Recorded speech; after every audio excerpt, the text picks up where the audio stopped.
నమస్తే. నవ్వి పోదురుగాక నాకేంటి సిగ్గు అన్నట్టు వ్యవహరిస్తోంది ఎలక్షన్ కమిషన్. నవ్వి పోదురుగాక నాకేంటి సిగ్గు అన్నట్టు వ్యవహరిస్తోంది భారతీయ జనతా పార్టీ. వెస్ట్ బెంగాల్ ఎన్నికల వేళ వాళ్ళ వ్యవహారం మరోసారి బయటపడింది. వెస్ట్ బెంగాల్ ఎన్నికలు జరుగుతున్న సందర్భంగా 91 లక్షల మందికి సంబంధించిన ఓట్లను తొలగించారు. బీహార్లో 50 లక్షల ఓట్ల తొలగింపుకు సంబంధించి జరిగిన గందరగోళం చూసాం. ఆ తర్వాత సర్ పేరుతో బెంగాల్లో 91 లక్షల మంది ఓట్లను తొలగించారు. ఈ 91 లక్షల మంది ఓట్ల తొలగింపు అంశానికి సంబంధించి అక్కడ ప్రతిపక్షాలు ఆందోళన చేస్తూ వచ్చాయి. అక్కడ అప్పటి అధికార పార్టీ ఆందోళన చేస్తూ వచ్చింది, కోర్టుకెళ్ళింది, ఫైట్ చేస్తూ ఉంది. దీనికి సంబంధించి ఇంకా కోర్టులో కేసులు నడుస్తూ ఉన్నాయి. సో అవన్నీ జరుగుతూ ఉండగానే వెస్ట్ బెంగాల్లో ఎన్నికలు జరిగాయి. 91 లక్షల మంది ఓట్లు తొలగించిన తరువాత వెస్ట్ బెంగాల్లో ఎన్నికలు జరిగాయి. ఈ 91 లక్షల మంది ఓట్ల తొలగింపుకు సంబంధించి ప్రధాన కుట్రదారుగా ఆ రాష్ట్ర ఎన్నికల అధికారి మనోజ్ కుమార్ అగర్వాల్ విమర్శల్ని ఎదుర్కొన్నారు. మనోజ్ కుమార్ అగర్వాల్ నేతృత్వంలో భారతీయ జనతా పార్టీ వెస్ట్ బెంగాల్లో ఓటర్ల తొలగింపుకు సంబంధించిన ఆపరేషన్ చేపట్టింది. ఆ ఆపరేషన్ చేపట్టి దాదాపు 170కి పైగా నియోజకవర్గాల్లో 5 నుంచి 25 వేల వరకు ఓట్లను తొలగించారు. 5 నుంచి 25 వేల ఓట్ల వరకు తొలగించిన నియోజకవర్గాల్లో ఒక్క నియోజకవర్గంలో కూడా తృణమూల్ కాంగ్రెస్ విజయం సాధించలేదు. సో ఆ నియోజకవర్గాలు ఎక్కడైతే 25 వేల వరకు ఓట్లు తొలగించారో ఆ నియోజకవర్గాలన్నీ భారతీయ జనతా పార్టీ అభ్యర్థులు విజయం సాధించారు. కొన్ని స్టాటిస్టిక్స్ చెప్తున్నాయి ఈ విషయాన్ని. సో మనోజ్ కుమార్ అగర్వాల్ పైన తీవ్రమైన ఆరోపణలు ఉన్నాయి. అనేక మంది ఓట్లు తొలగించారు మావి అంటూ కోర్టులకు వెళ్ళడం చూసాం. అనేక మంది మా ఓట్లు తొలగించారంటూ ఆందోళన చేయడం చూసాం. సో ఈ ఓట్ల తొలగింపుకు సంబంధించిన వివాదం మొత్తం ఎన్నికల ప్రక్రియ జరిగినంత కాలం నడుస్తూనే ఉండగా ఆ రాష్ట్రానికి సంబంధించిన ఎన్నికల అధికారి పైన ఆ స్థాయి ఆరోపణలు, విమర్శలు వస్తూ ఉండగా ఎన్నికలు జరిగిన రోజు కూడా పోలింగ్ బూత్లోకి కొన్ని పార్టీలకు సంబంధించిన ఏజెంట్లని రానియలేదు, వెబ్కాస్టింగ్ను ఆపేశారు లాంటి ఆరోపణలు చూసాం. సాక్షాత్తు ముఖ్యమంత్రిగా ఉన్న మమతా బెనర్జీని పోలింగ్ బూత్లోకి వెళ్లకుండా అడ్డుకోవడం లాంటి వీడియోలు చూసాం. సాక్షాత్తు మమతా బెనర్జీని కౌంటింగ్ కేంద్రం దగ్గర లోపలికి వెళ్లకుండా అడ్డుకోవడం లాంటి వీడియోస్ చూసాం. వీటన్నింటినీ చూసిన తరువాత అక్కడ ఎలక్షన్ కమిషన్ తీరుపైన దేశవ్యాప్తంగా విమర్శలు వచ్చాయి. అటువంటి ఎలక్షన్ కమిషనర్గా పనిచేసిన వ్యక్తిని భారతీయ జనతా పార్టీ అధికారంలోకి వచ్చిన తర్వాత సువేందు అధికారి ముఖ్యమంత్రిగా 9వ తారీఖు ప్రమాణ స్వీకారం చేసిన తర్వాత 48 గంటలు తిరిగేలోపు ఆ మనోజ్ కుమార్ అగర్వాల్ని వెస్ట్ బెంగాల్కు సంబంధించిన ప్రభుత్వ ప్రధాన కార్యదర్శిగా నియమించారు. ఇంతకంటే దారుణం ఇంకేముంటుంది? ఇంతకంటే సిగ్గులేనితనం ఇంకేముంటుంది? ఇంతకంటే అధికారాన్ని దుర్వినియోగం చేయడం ఇంకేముంటుంది? ఇంతకంటే మీరు అక్కడేదో చేశారు అని ప్రజలు అనుకునే అవకాశం ఇవ్వడం ఇంకేముంటుంది?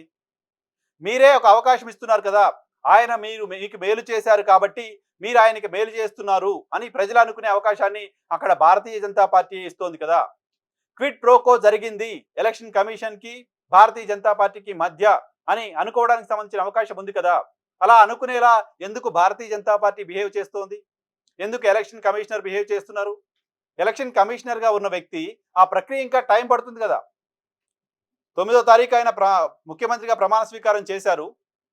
ఆ మాటకు వస్తే ఎన్నికలకు సంబంధించిన షెడ్యూల్ రాగానే వెస్ట్ బెంగాల్కు సంబంధించిన చీఫ్ సెక్రటరీని, వెస్ట్ బెంగాల్కు సంబంధించిన డీజీపీని, కోల్కతా పోలీస్ కమిషనర్ని, హోంశాఖ సెక్రటరీని, వీళ్ళ నలుగురిని ఎన్నికల షెడ్యూల్ వచ్చిన కొద్ది గంటల లోపే ఎలక్షన్ కమిషన్ తొలగించి కొత్త వాళ్ళని అపాయింట్ చేసేసింది. అక్కడ ఎలక్షన్ కమిషన్ అపాయింట్ చేసిన వాళ్ళే ఉన్నారు కదా, కనీసం వారం 10 రోజులైనా సమయం తీసుకోవచ్చు కదా.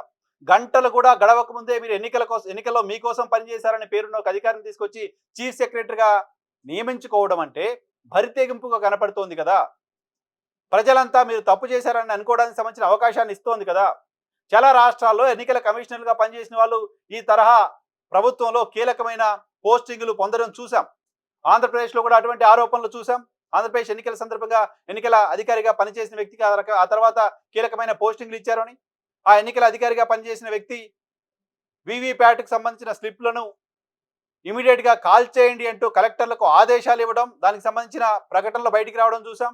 సరే, వెస్ట్ బెంగాల్లో ఆ వీవీప్యాట్లు ఉన్నాయా లేదా, వాటిని కాల్చాలా లేదా, తర్వాత ఏం చేయాలి, ఇది సంబంధించిన ఇంకా ప్రక్రియ ఉంటుంది. ఎన్నికలు ముగిసిన తర్వాత, ముఖ్యమంత్రి ప్రమాణ స్వీకారం చేసిన తర్వాత ఇంకా అయిపోయినట్టు కాదు కదా, ఇంకా చాలా ప్రక్రియ ఉంటుంది కదా. ఆ ప్రక్రియ కూడా పూర్తి చేయకుండానే ఎన్నికల అధికారిగా ఉన్న వ్యక్తిని తీసుకొచ్చి చీఫ్ సెక్రటరీగా పెట్టుకొని Bharatiya Janata party election commission మేము అనుకున్నది చేస్తాం, మేము భరి తెగించి బిహేవ్ చేస్తాం, మేము ఎన్నికల వరకే జాగ్రత్తగా ఉంటాం. ఎన్నికలు అయిపోయిన తర్వాత మాకు నచ్చింది చేస్తాం. అవును, మేము ఎన్నికల్ని ట్యాంపర్ చేసే గెలుస్తున్నాం. మీరు అనుకుంటే అనుకోండి అని కూడా ప్రజలకు ఒక ఛాయిస్ ఇచ్చి వదిలేసినట్టు కనపడుతోంది. ఈ స్థాయిలో బరి తెగింపు, ఈ స్థాయిలో ఎన్నికల అధికారిగా పనిచేసిన వ్యక్తులు పదవుల కోసం పాకులాడడం, ఆలస్యం చేయకుండా అటువంటి వ్యక్తులకు పదవులు ఇచ్చే ప్రయత్నం ప్రభుత్వాలు చేయడం ఏమాత్రం మంచిది కాదు. దేనికి మంచిది కాదంటే ఈ దేశంలో స్వతంత్రంగా ఎన్నికలు నిర్వహించాల్సిన ఎన్నికల కమిషన్ విశ్వసనీయతని దెబ్బతీస్తుంది ఇది. ఎన్నికల కమిషన్ పైన ప్రజలకు నమ్మకం లేకుండా పోయేలా చేస్తుంది ఇది. ఎన్నికల కమిషన్ అంటే అధికారంలో ఉన్న పార్టీకి సంబంధించిన అనుబంధ సంస్థగా మారిపోయింది అని ప్రజలు అనుకునే అవకాశాన్ని కల్పిస్తుంది ఇది. అలా కాకుండా ఎన్నికల కమిషన్ నిష్పక్షపాతంగా ఉంటుంది, బ్యాలెన్స్డ్గా అంపైర్ రోల్లో ఉంటుంది. ఎవరు తప్పు చేశారో ఎవరు ఒప్పు చేశారో చూసే పరిస్థితిలో ఉంటుంది. ప్రజల అభిప్రాయాన్ని ప్రతిబింబించేలా, రిజల్ట్ వచ్చేలా ఎలక్షన్ కమిషన్ పనిచేస్తుంది అని ప్రజలు అనుకోవాలంటే ఇటువంటి చిల్లర చేష్టలు, ఇటువంటి బరితెగింపు చర్యలు ఎలక్షన్ కమిషన్ చేసి ఉండకూడదు. సువేందు అధికారి ముఖ్యమంత్రి కావడం కోసం భారతీయ జనతా పార్టీ మొత్తం శ్రేణులంతా పనిచేశారు. ఆయన పనిచేశారు, ఆయనతో పాటు ఎలక్షన్ కమిషన్ కూడా పనిచేసింది. కాబట్టి ఆయన పనిచేశారు కాబట్టి ముఖ్యమంత్రి అయ్యారు. ఆయనతో పాటు పనిచేసిన వాళ్ళంతా మంత్రులు అయ్యారు, కొంతమంది ఎమ్మెల్యేలు అయిపోయారు, ఈయనేమో చీఫ్ సెక్రటరీ అయిపోయారు. ఇదే ఇంప్రెషన్ కదా కేంద్ర ప్రభుత్వం, ఆ రాష్ట్రానికి సంబంధించిన ప్రభుత్వం ఇస్తోంది. ఇది మంచిది కాదు. భారతీయ జనతా పార్టీకి బాగుండొచ్చు, కానీ దేశంలో ఎన్నికల వ్యవస్థ పట్ల, ఎన్నికల కమిషన్ పట్ల ప్రజలు నమ్మకం కోల్పోయేలా చేస్తుంది. ఇటువంటి వాటి పట్ల కేంద్ర ప్రభుత్వం, ఎలక్షన్ కమిషన్ జాగ్రత్తగా ఉండాల్సిన అవసరం ఉంది.